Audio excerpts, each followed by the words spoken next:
नमस्कार दोस्तों, अनहद चैनल में आपका स्वागत है जिसमें हम मुश्किल टर्म्स को इजी लैंग्वेज में समझते हैं। तो आज हम जानेंगे कि इन्फ्लेशन क्या है। इन्फ्लेशन का अर्थ है इकोनॉमी में गुड्स और सर्विसेज के प्राइसेस का टाइम के साथ इंक्रीज होना, जिससे मनी की परचेसिंग पावर या खरीदने की शक्ति कम हो जाती है।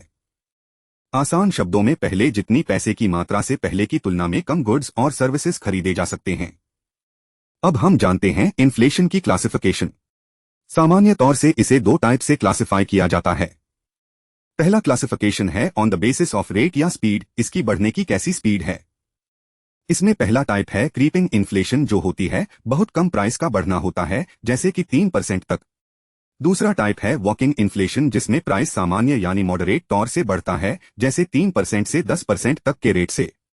अगला है रनिंग इन्फ्लेशन, जिसमें प्राइस तेजी से बढ़ता है, जैसे 10% से 20% के रेट तक से। चौथा है हाइपर इन्फ्लेशन, जिसमें प्राइस बहुत तेजी से बढ़ता है, कंट्रोल ही नहीं हो पाता।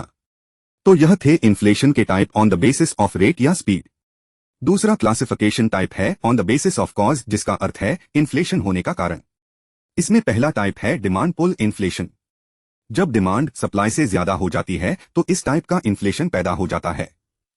उदाहरण के तौर पर समझते हैं, जैसे दिवाली जैसे फेस्टिवल्स में मिठाई, कपड़े और इलेक्ट्रॉनिक्स की डिमांड बढ़ने से प्राइसेस बढ़ जाते हैं। दूसरा टाइप है कॉस्ट पुश इन्फ्लेशन।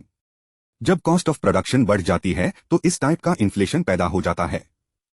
उदाहरण के तौर पेट्रोल और डीजल के प्राइसेस बढ़ने से ट्रांसपोर्टेशन कॉस्ट बढ़ती है, जिससे गुड्स के प्राइसेस बढ़ जाते हैं। तीसरा टाइप है बिल्ट इन इन्फ्लेशन। यह वेज प्राइस स्पाइरल के कारण होता है। वेज प्राइस स्पाइरल का अर्थ है कि किन्हीं कारणों से इन्फ्लेशन, डिमांड पुल या कॉस्ट पुश हो जाने के बाद अब वर्कर्स ज्यादा वेजेस मांगते हैं, क्योंकि उनको गुजारे के लिए पैसे चाहिए, जिससे प्रोडक्शन कॉस्ट और प्राइसेस दोनों बढ़ते जाते हैं। अब हम जानते हैं कि इन्फ्लेशन को कैसे मापते हैं। इन्फ्लेशन को मापने के दो मुख्य तरीके हैं। पहला है कंज्यूमर प्राइस इंडेक्स यानी कि सीपीआई। यह कंज्यूमर गुड्स और सर्विसेज के प्राइसेस में चेंजेस को मेजर करता है।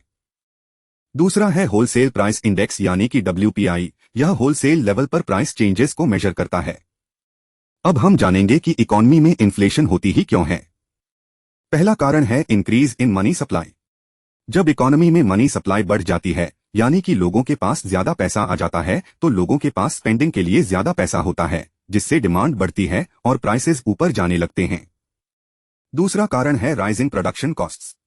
जब कॉस्ट ऑफ प्रोडक्शन जैसे वेजेस, रॉ मटेरियल्स या फ्यूल की कॉस्ट बढ़ती है तो प्रोड्यूसर्स इन खर्चों को कवर करने के लिए प्राइसेस बढ़ा देते हैं। तीसरा कारण है गुड्स एंड सर्विसेज की डिमांड का बढ़ना। जब डिमांड सप्लाई से ज्यादा हो जाती है तो गुड्स और सर्विसेज की कीमतें बढ़ जाती हैं। चौथा कारण है गवर्नमेंट पॉलिसीज एंड टैक्सेस। जब गवर्नमेंट टैक्सेस बढ़ाती है या पॉलिसीज में बदलाव करती है तो प्रोडक्शन और सप्लाई प्रभावित होती है, जिससे इन्फ्लेशन बढ़ सकता है। हमारा अगला भाग होगा इन्फ्लेशन से पैदा होने वाले खतरे। पहला खतरा है परचेसिंग पावर का कम हो जाना। इन्फ्लेशन के कारण मनी की वैल्यू कम हो जाती है। पहले 100 रुपए से जितना सामान मिलता था, अब उससे कम मिलता है। दूसरा खतरा है इकोनॉमी में अनसर्टेनिटी, जिसका अर्थ है पता न लग पाना कि आगे क्या होगा। इन्फ्लेशन से भविष्य की प्राइसेस का अंदाजा लगाना मुश्किल हो जाता है। इससे बिजनेस डिसीजंस और फाइनेंशियल प्लानिंग प्रभावित होती है। तीसरा खतरा है कि लोग सेविंग्स यानी कि बचत कम कर देते हैं, क्योंकि उनको लगता है कि इन्फ्लेशन बढ़ने पर सेविंग्स की रियल वैल्यू घट जाएगी, और अगर रिटर्न्स इन्फ्लेशन से कम हो तो सेविंग्स का फायदा ही क्या है। चौथा खतरा है इनकम इनइक्वालिटी का। जो लोग वेतन से यानी कि नौकरी करके गुजारा करते हैं, उनकी इनकम तो बढ़ती नहीं लेकिन खर्चे बढ़ जाते हैं। इससे रिच और पुअर के बीच गैप और बढ़ जाता है। अमीर और अमीर तथा गरीब और गरीब होते जाते हैं। पांचवा खतरा है कि इससे इन्वेस्टमेंट आना कम हो जाता है। हाई इन्फ्लेशन से लॉन्ग टर्म इन्वेस्टमेंट रिस्की हो जाता है। लोगों को पता ही नहीं होता कि आने वाले टाइम में उनकी इन्वेस्टमेंट बढ़ेगी या नहीं, तो इस अनसर्टेनिटी के कारण वो इन्वेस्टमेंट कम कर देते हैं। तो यह थे इन्फ्लेशन के 5 बड़े खतरे। अब हम देखते हैं कि क्या इसके कोई फायदे भी हैं। देखने में तो लगता है कि महंगाई के भला क्या ही फायदे होंगे, पर फिर भी गहरा सोचते हैं। हाँ, इन्फ्लेशन का एक फायदा भी है। इससे स्पेंडिंग और इन्वेस्टमेंट बढ़ती है। वो ऐसे कि लोग सोचने लगते हैं कि आने वाले समय में महंगाई और ज्यादा हो सकती है और गुड्स और सर्विसेज के दाम बढ़ सकते हैं, तो क्यों न वे इन्हें आज ही खरीद लें। इससे स्पेंडिंग बढ़ जाती है। डिमांड बढ़ जाती है तो ज्यादा उत्पादन होने लगता है, लोगों को नौकरियां मिलती हैं और इकोनॉमी बढ़नी शुरू हो जाती है। तो आज हमने जाना कि इन्फ्लेशन एक इकोनॉमिक फेनोमेनन है जो प्राइस मूवमेंट को दर्शाता है। थोड़ा इन्फ्लेशन इकोनॉमिक ग्रोथ के लिए अच्छा होता है, लेकिन बहुत ज्यादा इन्फ्लेशन इकोनॉमी के लिए हार्मफुल हो सकता है। इसलिए गवर्नमेंट और सेंट्रल बैंक को मॉनेटरी पॉलिसी और फिस्कल पॉलिसी के माध्यम से इन्फ्लेशन को कंट्रोल करना जरूरी होता है। तो आज हमने जाना कि इन्फ्लेशन क्या है।